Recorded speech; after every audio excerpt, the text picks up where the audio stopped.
Welcome back to my podcast. Today I will be talking about the strange death of Elisa Lam, and this was requested by my best friend Michelle. Now, the death of Elisa Lam is very well known in the true crime community because of how it plays out. Now, I'm going to start off with who was Elisa Lam. Now, Elisa Lam was a 21-year-old Canadian citizen. She attended the University of British Columbia in Vancouver, Canada. Elisa's parents were David and Yini Lam. They lived in Vancouver, Canada too. Now, before her disappearance, she was doing like a solo West Coast trip. And that's how she ended in the Cecil Hotel located in downtown Los Angeles. Now, some background on the Cecil Hotel. The Cecil Hotel was built in 1924 by William Banks Hanner. Now, he spent around $1 million building the 700-room hotel. The hotel was supposed to be for the luxury people, businessmen who were coming to Los Angeles, for business. But soon after its opening, the Great Depression hit, and Los Angeles was hit really hard. The hotel soon became home for the homeless. And with that, the Cecil Hotel, instead of being known for its luxury, became known for its crime and death. The Cecil Hotel was also a place where people during that time would go and kill themselves. The Cecil Hotel also had people that committed murders. For example, in September 1944, Dorothy Jean Perel threw her baby out of a window of the Cecil Hotel, and the baby landed into the roof of the building next door. Now, according to her, she started feeling pain during the night. She was 19, so she went into the bathroom and she ended up giving birth. Now, according to her, the baby was dead, so that's why she threw it out. But in trial, she was found innocent, but she had to go to a mental institution hospital. The Cecil Hotel also was where one of America's serial killers, Richard Ramirez, stayed. Ramirez is accused of murdering 13 people inside the house. Now, he was a huge serial killer in Los Angeles during that time. According to reports, he would go into Cecil Hotel completely naked sometimes, but somehow the Cecil Hotel really didn't care because it was already full of chaos. And he would throw evidence, bloody clothing, into the Cecil Hotel's dumpster. All of this and many more things made the Cecil Hotel get the name of the most haunted place in Los Angeles. Now let's get back on track. So, Elisa Lam checked into the Cecil Hotel. At the beginning, she was sharing rooms with roommates. I'm not sure how that worked, but that was how she was living in the Cecil Hotel. But soon after complaints, she was moved into her own private room because her roommates were complaining that she was displaying weird behaviors. Now, at around January 31st, the family decided to contact the LAPD because Elisa was supposed to check out of the Cecil Hotel that day, but she hasn't called her parents yet. So her parents were worried, so they contacted the LAPD. Now, the LAPD went to Cecil Hotel and they were checking for her, and she was not found. So they went into surveillance cameras to see, okay, where was she last seen, So they checked and they found a video where Elisa was displaying odd behaviors. But I'll show it to you right now. Now, this video was released by the LAPD on February 14th, 2013. And you can see how she's pressing the buttons. She waits in the corner. Now, you might think this is like normal right now. Only right now. So you can see. And then she goes out like if she sees somebody. She goes, checks, nothing, goes back. Okay, so she stands there again, kind of hides in the corner and tries to peek, I guess. But it's very odd. And she goes again, checks. And then she just stands there for a little bit and checks the left, checks the right.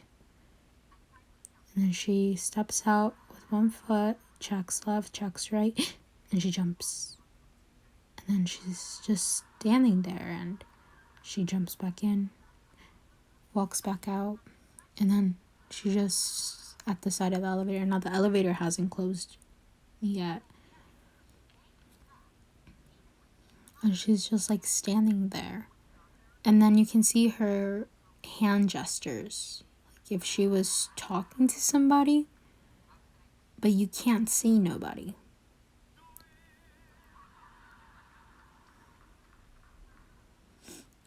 And then it looks like she had her hands in her head. I'm not sure. She goes back and starts pressing the buttons again, like all of them, not only one. You can see she goes one by one.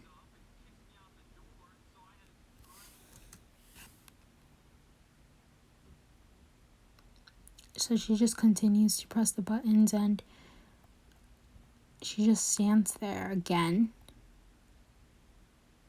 And I feel like she's talking to somebody. And you can see her hand gestures right now. Like if she's just touching around her. But nothing. You can't see nobody else. It's just her. You can see her hand. It's like she was talking to somebody or something. But nothing. You know, this is the only video the LAPD found. Sadly, on February 19, 2 weeks after the video was published by the LAPD, a worker named Santiago Lopez decided to go to the water tanks because they were receiving a lot of complaints from the guests saying that there was low water pressure whenever they wanted to wash themselves or anything like that. It was very low. So, of course, guests always come first. He went to check the water tanks to see what was happening down there. When he opened it, he found Elisa Lam's body naked with clothes to her side. He immediately contacted the police. Police came and they identified the body to be of Elisa's.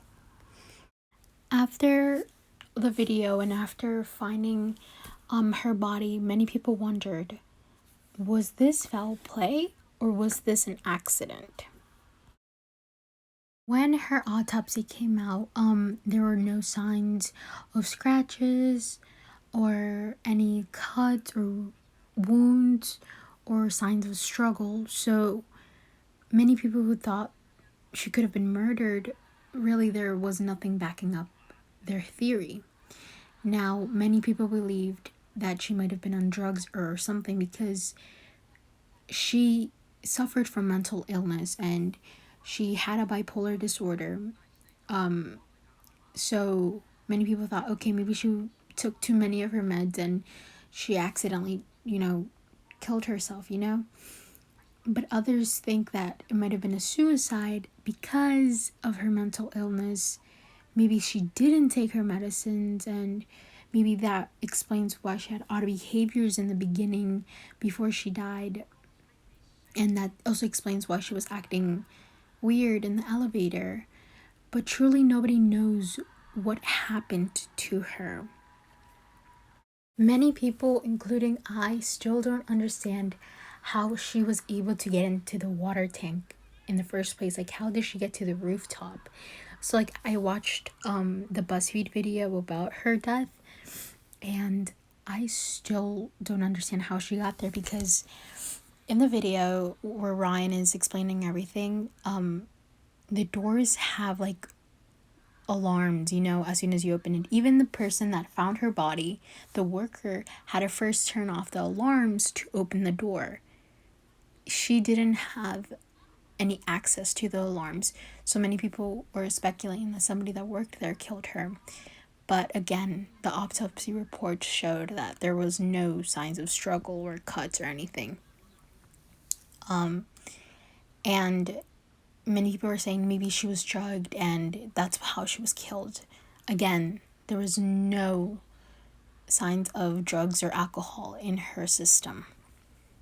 So this is truly a strange and bizarre death that, although they ruled it an accidental drowning, the LAPD, many people still have theories, including me, because I'm just not convinced that this was an accident. After the sad loss of their daughter, David and Elisa Lam decided to file a wrongful death suit against the Cecil Hotel. Their attorney said that it was because Cecil Hotel presented too many hazardous things towards its guests, and that was one of the reasons why, she died in the first place. But the hotel didn't stay quiet, and they fought back and they won. The hotel won, and the parents lost the case, which is really heartbreaking because they couldn't even get a little bit of justice. Even if something did happen to your daughter, they really will never get a source of justice or a source of true explanation on what happened to their daughter. Again, outside there's so many theories that happen.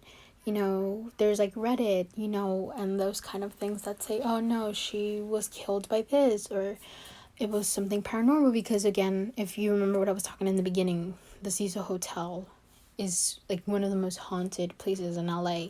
What happened if something possessed her, But in my opinion, I think that there was foul play involved. Now, I don't know if it was something like a human or something that was non-human, because I'm kind of like a believer in ghosts, but in this case I'm not sure. But it's just really sad seeing this kind of case, kind of go unsolved, but it is solved basically. So yeah, I hope you guys like this case. I'm sorry I didn't do too much information on it. It's a really big case, and I'm scared that I'll put something wrong out there. So I hope you guys like it, and again, stay safe and take care. Peace.